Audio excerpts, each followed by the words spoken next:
আসসালামু আলাইকুম। 2026 সালের এসএসসি পরীক্ষার্থীরা, তোমাদের ফাইনাল পরীক্ষা অতি সন্নিকটে।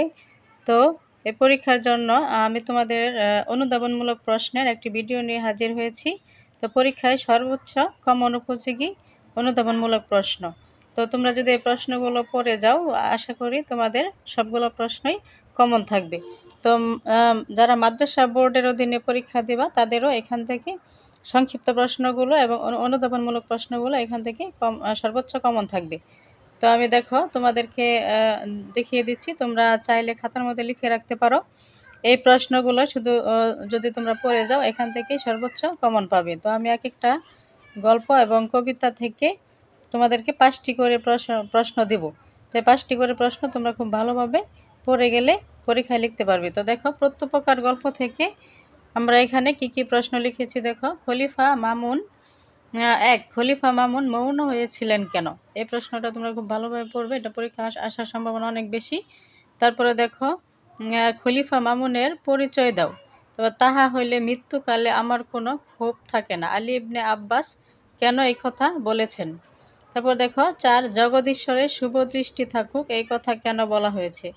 5 গল্পে বন্দি কিভাবে মুক্তি পেয়েছিলেন? তার মানে এই প্রত্যেকটা গল্প থেকে তোমাদের জন্য আমি এই 5টি প্রশ্ন রেখেছি। এই 5টি প্রশ্ন যদি তোমরা পড়ে যাও, তাহলে এখান থেকে যে কোনো সৃজনশীল আসলে অনুধাবনমূলক প্রশ্নের মধ্যে এই 5টি থেকেই প্রশ্ন কমন পড়বে।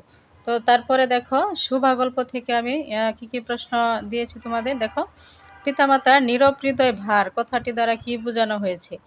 তারপর 2 শুভাকে মা গর্বের কলঙ্ক মনে করত কেন? 3 শুভা নিজেকে বিধাতার অভিশাপ মনে করত কেন? 4 শুভা কলকাতায় যেতে চায় না কেন? তো শুভা গল্প থেকে 4টি প্রশ্ন পড়লেই এখান থেকে মূলত প্রশ্ন কমন থাকে। তো শুভা সম্পর্কিত যে প্রশ্নগুলো আছে, এইগুলাই পরীক্ষার বেশিরভাগ আসে।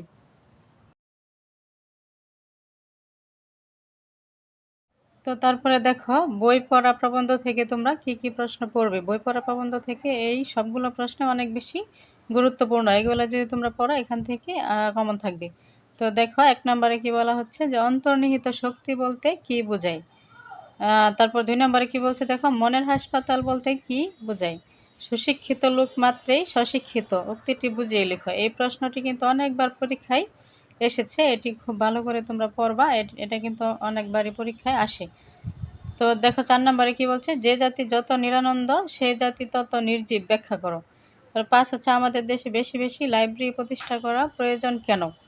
তো এই 5টি প্রশ্ন তোমরা পড়ে গেলে এখান থেকে বই পড়া প্রবন্ধ যদি আসে সৃজনশীল, তো এখান থেকে কমন পাবে। তো মাদ্রাসার যারা আছো, তোমাদের কিন্তু এই প্রশ্নগুলো থেকে সংক্ষিপ্ত প্রশ্ন কমন পড়ার সম্ভাবনা অনেক বেশি।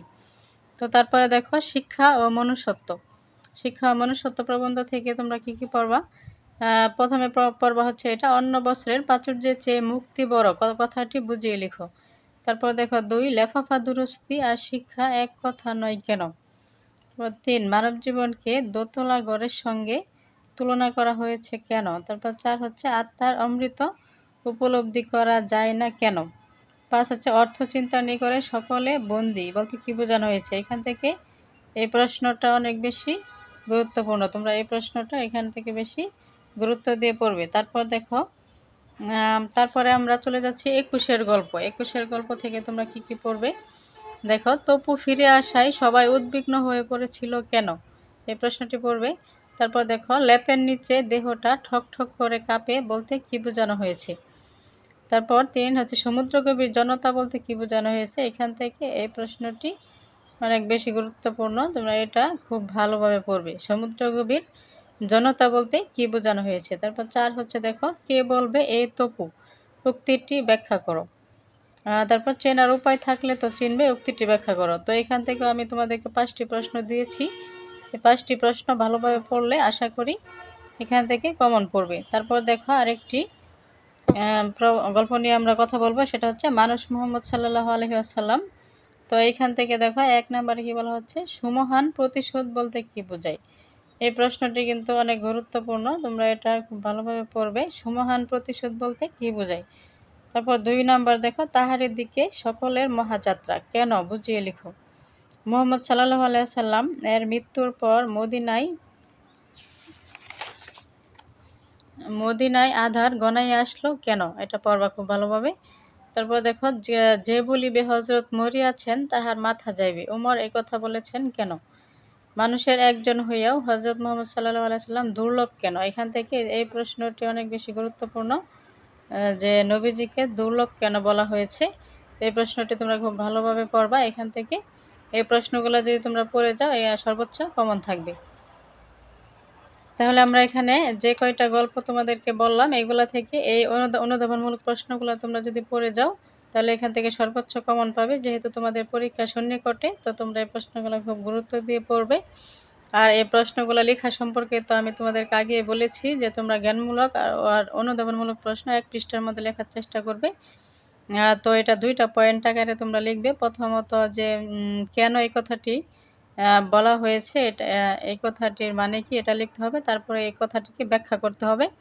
এভাবে 2টা পয়েন্ট আকারে তোমরা এই প্রশ্নগুলো যদি তোমরা লিখো, তাহলে কিন্তু 2 নাম্বারে তোমরা এখানে পাবে।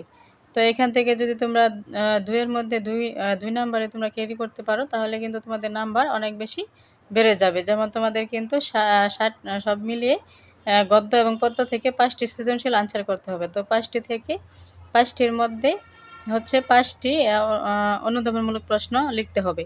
তো এই 5টি যদি তুমি খুব ভালোভাবে এভাবে বুঝে বুঝে লিখতে পারো 2টা পয়েন্ট দিয়ে, তাহলে কিন্তু তুমি 5টির মধ্যে 10 নাম্বার অনায়াসেই পেয়ে যাচ্ছ।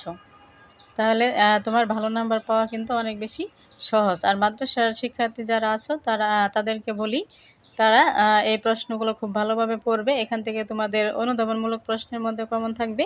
আবার হচ্ছে তোমাদের কিন্তু 10টি প্রশ্ন থাকবে সংক্ষিপ্ত। এখানে কিন্তু 10টা ভালোভাবে লিখতে পারলে 10টাতে কিন্তু 20 নাম্বার। তো তোমাদের কিন্তু এখানে অনেক নাম্বার। তো এই 20 নাম্বার যদি তুমি খুব ভালোভাবে 10টা প্রশ্ন লিখতে পারো, 20-এর মধ্যে 20ই পাওয়া সম্ভব, অসম্ভব কিছু না। তো তুমি যদি খুব ভালোভাবে চেষ্টা করো আর এই প্রশ্নগুলো গাইড থেকে খুঁজে খুঁজে বের করে যদি পড়ো, তাহলে আশা করি এখান থেকেই তোমাদের ভালো নাম্বার ক্যারি করা সম্ভব। তো আমি ভিডিওটি লং করব না। তোমাদের যদি ভিডিওটি কোনো উপকারে আসে, তো আমার চ্যানেলটিকে সাবস্ক্রাইব করে পাশে থাকবে। ধন্যবাদ।